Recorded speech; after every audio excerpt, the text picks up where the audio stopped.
নমস্কার, আপনাদেরকে স্বাগত বিনাশা কিচেনে।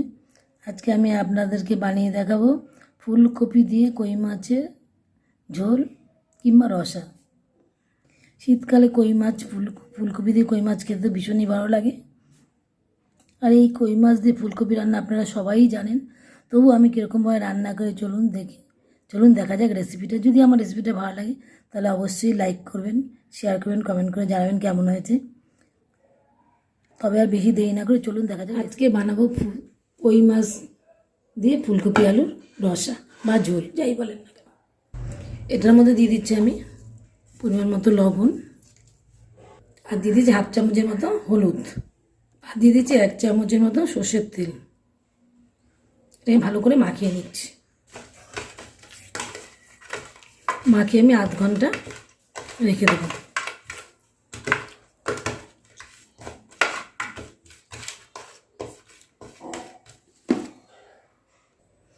মাছগুলো আমি ফুলকপি আলু দিয়ে করবো, তার জন্য আমি এখানে ফুলকপিগুলো কেটে নিয়েছি, একই মাপ করে সব ফুলকপিগুলো কেটে নিয়েছি। আর এখানে 2টো আলু আমি লম্বা করে কেটে নিয়েছি।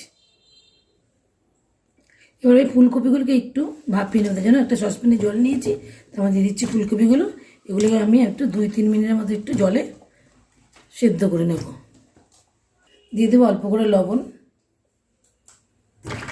মিশিয়ে দিচ্ছি। এবার আমি এটাকে আমি একটা মশলা তৈরি করবো, তার জন্য নিয়ে নিচ্ছি 1 চামচ জিরের গুঁড়ো, দিচ্ছি হাফ চামচ হলুদ গুঁড়ো, দিচ্ছি 1 চামচ ধনের গুঁড়ো, দিচ্ছি 1 চামচ লাল লঙ্কার গুঁড়ো, এমনি লাল লঙ্কার গুঁড়ো, দিয়ে দিচ্ছি 1 চামচ আদা, পেস্ট করা আদা, দিয়ে দিচ্ছি 1 চামচ লবণ, দিয়ে দিচ্ছি অল্প করে জল। এটাকে আমি মিশিয়ে রেখে দেবো, রান্নার সময় ব্যবহার করব।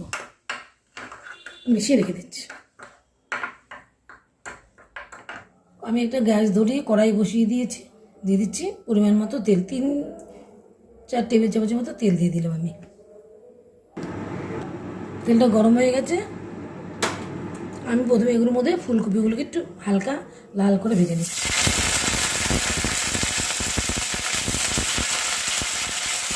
মিডিয়াম টু লো ফ্লেমে আমি 5 মিনিট এটাকে ঢাকা দিয়ে একটু ভাজা করে নিচ্ছি।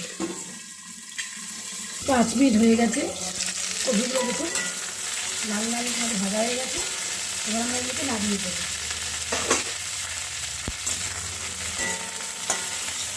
এভাবে তুলে দিচ্ছি।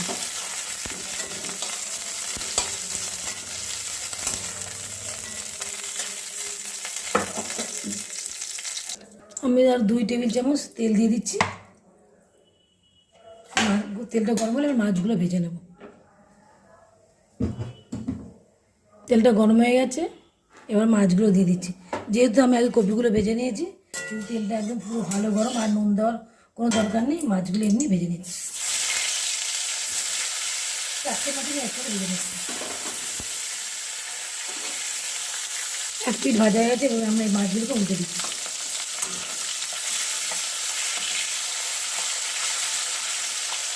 এই পিঠটাকেও হালকা হালকা লাল করে ভেজে নিয়ে তুলে দেবো। 2 পিঠই সুন্দর করে ভাজা হয়ে গেছে, খুব বেশি তো লাল করে ভাজা হবে না। এবার আমি মাছগুলোকে তুলে দিচ্ছি।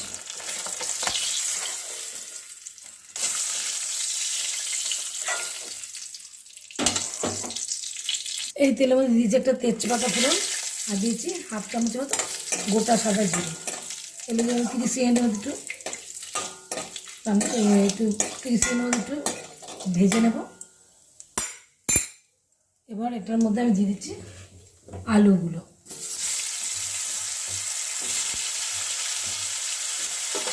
আলুগুলোকে আমি একটু ভালো করে ভাজা করে নেব। ঢাকা দিয়ে ভালো করে ভাজা করে নিচ্ছি 5 মিনিটের জন্য। আলুটাকে আমি একটু লো ফ্লেমে ভাজা করে নিচ্ছি, কারণ আলুটা একদম কাঁচা আর ফুলকপি ভাজা, সেজন্য একটু ভালো করে ভেজে নরম করে নিচ্ছি। তাই জন্য 5 মিনিটের জন্য আমি কমিয়ে একদম ভেজে নিচ্ছি। 5 মিনিট হয়ে গেছে, দেখুন আলুগুলো খুব সুন্দর করে লাল লাল করে ভাজা হয়ে গেছে। আমার এর মধ্যে দিয়ে দিচ্ছি গুলে রাখা মশলাটা।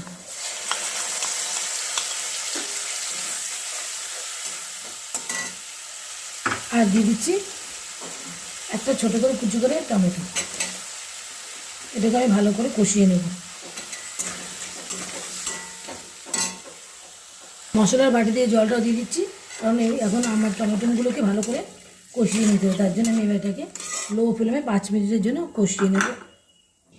ঢাকা দিয়ে নিচ্ছি, ভালো করে কষিয়ে নিচ্ছি।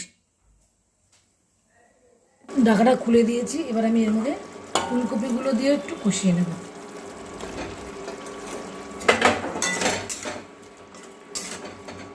কারণ ফুলকপিগুলো একটু শক্ত আছে, এটাকে দিয়ে আমি 3-4 মিনিটের মতো কষিয়ে নিচ্ছি, ঢেকে দিচ্ছি।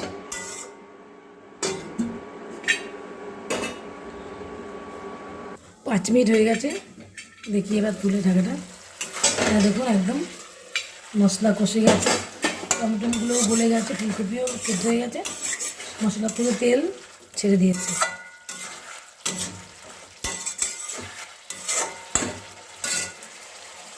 দেখুন একদম মশলা দিয়ে তেল বেরিয়ে যাচ্ছে চারিদিক থেকে।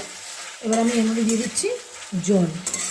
আমি একটু গরম জল করেছিলাম, সেটাকে আমি দিয়ে দিচ্ছি। গরম জল দিলে সব কিছু খেতে একটু ভালো হয়, তাই আমি দিচ্ছি পরিমাণ মতো জল।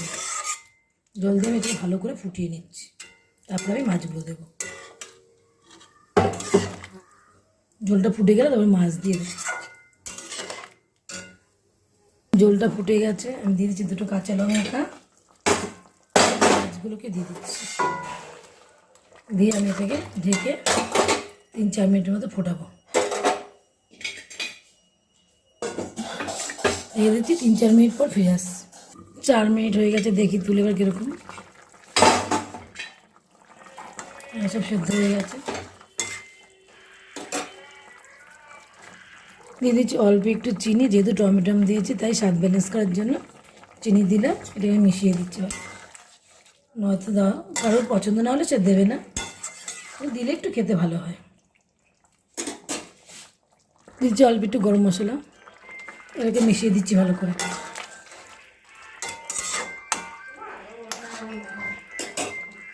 দিয়ে দিচ্ছি খুব সামান্য ঘি, দিয়ে আমি গ্যাসটাকে বন্ধ করে দিচ্ছি। মাছ আমার রান্না কমপ্লিট হয়ে গেছে, এবার গ্যাসটা বন্ধ করে দিচ্ছি। স্ট্যান্ডিং টাইমে রেখে তারপর আমি সার্ভ করব। দারুণ স্বাদের কই মাছ রান্না রেডি হয়ে গেছে। এবার আমরা একটা বাটিতে সার্ভ করে দিচ্ছি।